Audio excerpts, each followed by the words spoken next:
അടുക്കളയിലെ പണി കഴിഞ്ഞ് മായ മുറിയിലേക്ക് വരുമ്പോൾ സുധീർ കിടന്നിട്ടുണ്ടായിരുന്നില്ല. മൊബൈലിൽ എന്തൊക്കെയോ കുത്തിക്കൊണ്ട് അവൾ വരുന്നത് നോക്കി കിടക്കുകയായിരുന്നു. അത് കണ്ടപ്പോൾ അവൾക്ക് കാര്യം മനസ്സിലായി. എത്ര നേരായി മായേ, ഞാൻ നിന്നെ നോക്കിയിരിക്കുന്നു. നിനക്കെതിരെ മാത്രം എന്ത് മല മറിക്കണ പണിയാ അവിടെയുള്ളത്? അവളെ കണ്ടതും അവൻ മുഷിച്ചിലോട് ചോദിച്ചു. നേരം വെളുത്താൽ ഇരുട്ടുന്നത് വരെ ഞാനിവിടെ കിടന്ന് ചെയ്യുന്ന പണികളെക്കുറിച്ചൊന്നും നിങ്ങൾക്കാർക്കും അറിയണ്ടല്ലോ. ഒരു ദിവസം അതൊക്കെ വന്ന് ഒന്ന് ചെയ്തു നോക്ക്, അപ്പോൾ അറിയാം എനിക്കിവിടെ എന്തൊക്കെ ജോലികളുണ്ടെന്ന്. ദേഷ്യത്തോടെ പറഞ്ഞിട്ട് മായ കട്ടിലിന്റെ അറ്റത്ത് വന്ന് കിടന്നു. നിനക്കൊന്ന് മേല് കഴിയിട്ട് വന്നൂടെ? വന്ന് കിടന്നപ്പോൾ തന്നെ വീർപ്പ് നാറുന്നുണ്ട്. സുധീർ മുഖം ചുളിച്ചു. നടു ഒടിഞ്ഞിരിക്കുമ്പോ എനിക്കിനി അതും കൂടി ചെയ്യാൻ വയ്യ. ഒന്ന് കിടന്നാ മതിയെന്ന് വിചാരിച്ചാണ് റൂമിലേക്ക് വരുന്നത്. മേല് കഴുകിയില്ലെങ്കിലും ചത്തൊന്നും പോകില്ലല്ലോ. അവൾ തിരിഞ്ഞു കിടന്നു. നീ ഒന്ന് ഇങ്ങോട്ട് നീങ്ങിക്കിടന്നേ. ഇത്രയും നേരം ഞാൻ ഉറങ്ങാതെ കാത്തിരുന്നത് നീ ഒന്ന് വരാൻ വേണ്ടിയിട്ടാണ്. സുധീർ കൈ നീട്ടി മായയെ തന്റെ അടുത്തേക്ക് വലിച്ചടിപ്പിച്ചു.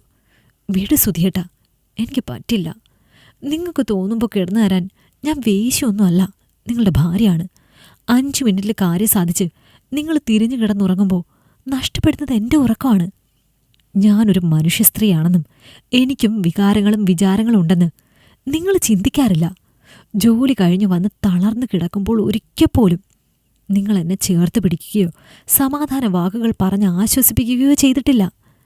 നിങ്ങൾക്കും മോനും നിങ്ങളുടെ അച്ഛനും അമ്മയ്ക്കും ഒക്കെ സമയാസമയം വെച്ച് വിളമ്പുന്ന ഒരു വേലക്കാരി മാത്രമല്ലേ ഞാൻ നിങ്ങൾക്ക്.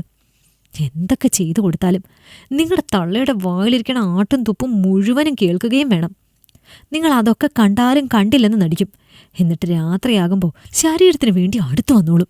എത്ര രാത്രികളിൽ ഞാൻ നിങ്ങളുടെ ഒരു തലോടൽ ആഗ്രഹിച്ച് അടുത്ത് വന്ന് ചേർന്ന് കിടന്നിട്ടുണ്ട്. അന്നൊക്കെ നിങ്ങൾ എന്നെ നാർന്നു എന്ന് പറഞ്ഞ് എന്നെ ആട്ടി പായിച്ചിട്ടല്ലേ ഉള്ളൂ. ഇന്ന് നിങ്ങൾ പറഞ്ഞു എന്നെ നാർന്നുണ്ടെന്ന്. നിങ്ങളുടെ കാര്യസാധ്യത്തിന് ഇപ്പോൾ എൻ്റെ വീർപ്പ് നാറ്റമൊന്നും നിങ്ങൾക്കൊരു പ്രശ്നമല്ലല്ലോ, അല്ലേ? അങ്ങനെ ഇപ്പോൾ നിങ്ങൾക്ക് തോന്നുമ്പോൾ മാത്രം എൻ്റെ ശരീരം നിങ്ങൾക്ക് തരാൻ ഞാൻ ഉദ്ദേശിക്കുന്നില്ല. എൻ്റെ സമ്മതമില്ലാതെ എന്നെ തൊട്ടുപോകരുത്. എനിക്ക് സമാധാനമായൊന്നു കിടന്നുറങ്ങണം. രാവിലെ 5 മണിക്ക് എണീറ്റ് തുടങ്ങുന്ന പണിയാണ്. രാത്രി 11 മണിക്കാണ് എനിക്ക് കിടക്കാൻ സൗകര്യം കിട്ടുന്നത്.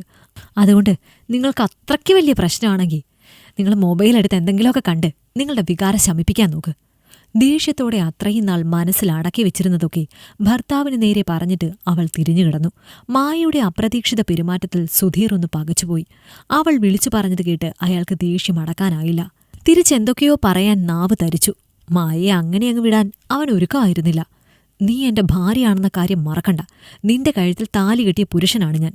ഇന്ന് നിന്നെ ഞാൻ തൊട്ടില്ലെങ്കിൽ പിന്നെ ഞാനൊരാണല്ലാതായി പോകും. ഭർത്താക്കന്മാർക്ക് മൂഡ് തോന്നുമ്പോൾ ഉപയോഗിക്കാൻ തന്നെയാണ് ഈ ഭാര്യമാര്. എൻ്റെ ചിലവിൽ ഉണ്ടുറങ്ങി താടിച്ചു കൊഴുത്തിട്ട് എനിക്ക് വഴങ്ങിത്തരാൻ നിനക്ക് വയ്യല്ലേ? ഇനി ഇതിനും കൂടി പുറത്തു പോകാൻ എനിക്ക് സൗകര്യമില്ല. മായയുടെ പ്രതികരണത്തിൽ ആദ്യം ഒന്ന് പകച്ചെങ്കിലും സുധീർ അവളെ വിടാൻ ഒരുക്കമായിരുന്നില്ല. ബെഡിനോരം ചേർന്ന് കിടന്നവളെ അവൻ തന്റെ അടുത്തേക്ക് വലിച്ചു. രാവിലെ മുതൽ വിശ്രമമില്ലാതെ ജോലി ചെയ്ത് അസഹ്യമായ നടുവേദനയാൽ നടു നിവർത്തി കിടക്കാൻ ആഗ്രഹിച്ചു വന്നതാണ് മായ. അതിനാൽ സുധീർ തന്നെ പിടിച്ചു വലിച്ചപ്പോൾ അവൾക്ക് വല്ലാത്ത ദേഷ്യം വന്നു. വിട് സുധിയേട്ടാ, നിങ്ങളുടെ മൂഡിനനുസരിച്ച് കിടന്നു തരാൻ എന്നെ കിട്ടില്ല. അവൾ അവന്റെ പിടി വിടുവിക്കാൻ ശ്രമിച്ചു. പക്ഷെ സുധീർ മായയെ പിടിച്ചുവെച്ച് ഒറ്റ വലിക്ക് അവളുടെ മാക്സി ഊരിക്കളഞ്ഞു. മായയ്ക്കും വാശിയായിരുന്നു. എന്നാൽ അവൾ തന്നെക്കൊണ്ടാവും വിധം അവനോട് ചേർത്ത് നിന്നു. പക്ഷേ സുധീറിന്റെ കൈക്കരുത്തിനു മുൻപിൽ അധികനേരം പിടിച്ചു നിൽക്കാൻ മായയ്ക്ക് കഴിഞ്ഞില്ല. അവൻ അവളിലേക്ക് ആഴ്ന്നിറങ്ങാൻ ശ്രമിച്ചു. അല്ലെങ്കിൽ ഒരു പ്രസവം കഴിഞ്ഞ ശേഷം സുധിക്ക് അവളിലുള്ള താല്പര്യം നഷ്ടപ്പെട്ടിരുന്നു. എപ്പോഴെങ്കിലും വല്ലാതെ ഒരു മൂഡ് തോന്നിയാൽ മാത്രമേ അവളെ സമീപിക്കാറുള്ളൂ. അങ്ങനെ താൻ സമീപിക്കുമ്പോഴെല്ലാം അവൾ തനിക്കൊപ്പം സഹകരിക്കണമെന്നാണ് അവന്റെ നിലപാട്. തന്റെ ഭാര്യയ്ക്കൊരു മനസ്സുണ്ടെന്നോ അവളോ ഒരു മനുഷ്യ സ്ത്രീയാണെന്നോ അവൻ ചിന്തിക്കാറ് കൂടിയില്ല. അവൻ അവളെ നന്നായി തന്നെ വേദനിപ്പിച്ചു. വേണ്ട എന്നവൾ പറയുന്നുണ്ടായിരുന്നു. വേദന കൊണ്ട് മായ കരഞ്ഞുപോയി. സുധീർ അവളോടുള്ള ദേഷ്യം മുഴുവൻ അവളുടെ ശരീരത്തിൽ തീർത്തു. മായയുടെ ശരീരത്തിലേക്ക് പടർന്നു കയറുമ്പോൾ അവനെ ഭരിച്ചിരുന്നത് അവളോടുള്ള വാശിയും ദേഷ്യവും മാത്രമായിരുന്നു. തന്റെ ഭാര്യ തന്നോട് എതിർക്കുന്നത് അവൻ ഉൾക്കൊള്ളാൻ കഴിയുന്ന കാര്യമായിരുന്നില്ല. പെണ്ണെന്നാൽ ഭർത്താവിന് കീഴിൽ അടങ്ങി ഒതുങ്ങിക്കിടക്കണമെന്നതാണ് അവന്റെ നിലപാട്. എല്ലാം കഴിഞ്ഞ് സുധീർ തിരിഞ്ഞുകിടന്നുറങ്ങുമ്പോൾ ചതഞ്ഞരഞ്ഞ ശരീരത്തിലെ വേദനകൾ സഹിക്കാൻ വയ്യാതെ നിശബ്ദം കരഞ്ഞു. ആ രാത്രി മായയ്ക്ക് ഉറങ്ങാൻ കഴിഞ്ഞില്ല. പിറ്റേന്ന് ഞായറാഴ്ച ആയതിനാൽ വളരെ വൈകിയാണ് ഉണർന്നത്. ഉണർന്നു നോക്കുമ്പോൾ അടുത്ത് പതിവുള്ള കോഫി ഉണ്ടായിരുന്നില്ല. മായേ, മായേ! പതിവ് കോഫി കിട്ടാത്ത ദേഷ്യത്തിൽ അവൻ അവളെ ഉച്ചത്തിൽ വിളിച്ചു. പക്ഷെ ആരും വിളി കേട്ടില്ല. കിടന്ന് കാറി പൊളിക്കണ്ട, മായ അവളുടെ വീട്ടിൽ പോയി, ഇനി അവളെ അന്വേഷിക്കണ്ട എന്ന് പറയാൻ പറഞ്ഞു.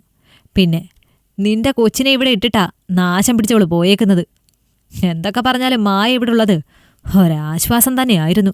എല്ലാ ജോലികളും കൃത്യസമയത്ത് ചെയ്ത് അടങ്ങിക്കിടക്കുമായിരുന്നു. ഇന്നലെ നീ അവളോട് കാണിച്ചതൊക്കെ അവൾ എന്നോട് പറഞ്ഞു. എല്ലാം അവൾ സഹിക്കുമായിരുന്നു. പക്ഷേ ഇത് മാത്രം അവൾക്ക് സഹിക്കാൻ കഴിയുന്നില്ല എന്ന് പറഞ്ഞു. അതുകൊണ്ട് മായ ഇനി വീട്ടിലേക്ക് വരുന്നില്ല എന്ന് തീർത്ത് പറഞ്ഞിട്ടാ പോയത്. കണ്ടിട്ട് സീരിയസ് ആയി പറഞ്ഞതാണെന്ന് എനിക്ക് തോന്നി. നിനക്ക് സമയത്തിന് ഓഫീസിൽ പോകണമെങ്കിൽ വന്ന് എന്നെ അടുക്കളയിൽ വല്ലതും സഹായിക്കാൻ നോക്ക്. പിന്നെ നിന്റെ കൊച്ചിനെ മര്യാദയ്ക്ക് ഒരുക്കി സ്കൂളിൽ വിട്ടോ. ആ ചെറുക്കൻ്റെ കാര്യം കൂടി നോക്കാൻ എനിക്ക് വയ്യ. ഓരോ തോന്നിവാസം കാണിച്ചിട്ട് ഭാര്യയെ ഓടിച്ചു വിട്ടിട്ട് കിടക്കുന്നത് കണ്ടില്ലേ? സുധീറിന്റെ അമ്മ അത്രയും പറഞ്ഞതിനു ശേഷം മുറിയിൽ നിന്ന് പുറത്തേക്ക് പോയി. കേട്ടത് വിശ്വസിക്കാനാവാതെ അവൻ തരിച്ചിരുന്നു പോയി. മായ ഇറങ്ങിപ്പോയെന്ന് വിശ്വസിക്കാൻ അവന് കഴിഞ്ഞില്ല. വാശി കാരണം അവൻ പിന്നെ അവളെ വിളിക്കാൻ പോയില്ല. പക്ഷേ രാവിലെ എണീറ്റ് അമ്മയെ അടുക്കളയിൽ സഹായിക്കാനും കുഞ്ഞിനെ നോക്കാനും തുടങ്ങിയപ്പോഴുമാണ് ഭാര്യയുടെ വില സുധീർ മനസ്സിലാക്കി തുടങ്ങിയത്.